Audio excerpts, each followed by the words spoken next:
प्रयाग में संत महात्मा सबको एक बार भंडारा करवाओ, हमारी इच्छा अंतिम है, क्योंकि अंतिम यही इच्छा थी। तो बोले अब ज्यादा संपत्ति तो नहीं रह गई, तो बोले घर बेच दो, मेरे लिए ही तो है, बेच दो। मुझे लगता मैं बचूंगा नहीं, पर मेरी अंतिम इच्छा पूर्ण कर दो। घर बेच दिया, जेवर बेच दी। वहां गए, जब संत सेवा की तो बोले मुझे संगम तक ले चलो। संगम तक ले गए और बोले समझे तुम चुराए थे और हमने उसको छीना है, कुछ नहीं रह गया तेरे पास कुछ, अब केवल ममता और आसक्ति में जलकर मर और नरक प्राप्त कर। मैं वही महात्मा हूं जिसकी तूने मोहरे ली थी, शरीर छोड़ दिया। महात्मा को जन्म लेना पड़ा और इनको दुर्गति भोगनी पड़ी। ऋणानुबंध, होश में। ऐसा नहीं कि आप जो कर रहे हैं कोई देख नहीं रहा, कोई हिसाब किताब नहीं, जो कर रहे हैं अवश्य में भोक्तव्यम, बहुत सावधान।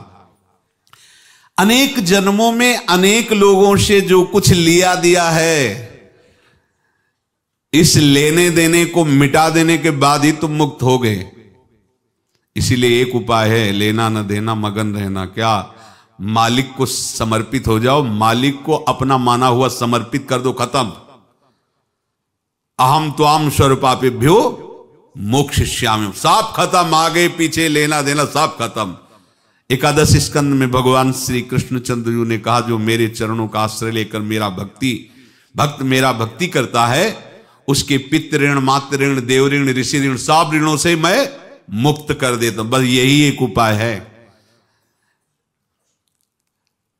जो इसके बंद करने का उपाय।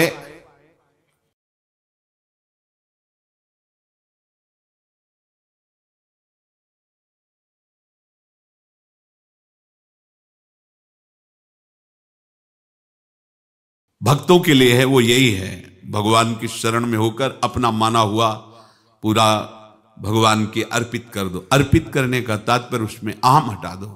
त्वदीयं वस्तु गोविंदम तुभ्यमेव समर्पये। जिनसे तुमने सेवा करवाई है उनकी सेवा करनी पड़ेगी, जिनसे तुमने जो कुछ लिया है उनको देना पड़ेगा।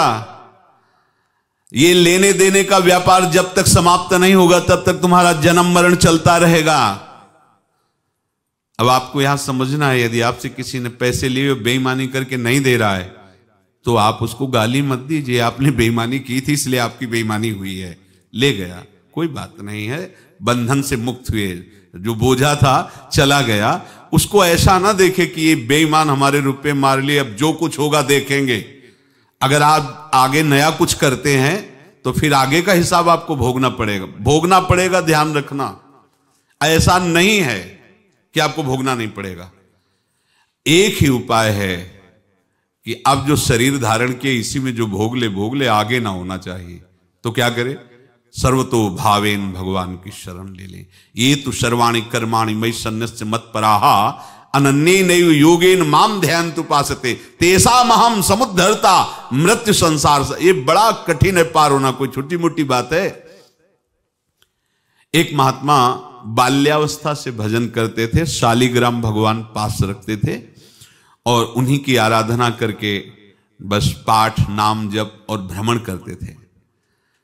यौवन अवस्था थी, गंगा जी के किनारे अपने ठाकुर को विराजमान करके स्नान करने के लिए कपड़ा ही उतार रहे थे कि 90 लोग आ गए, भाला तलवार सब लेकर, मारो मारो इसको मारो, घेर लिया।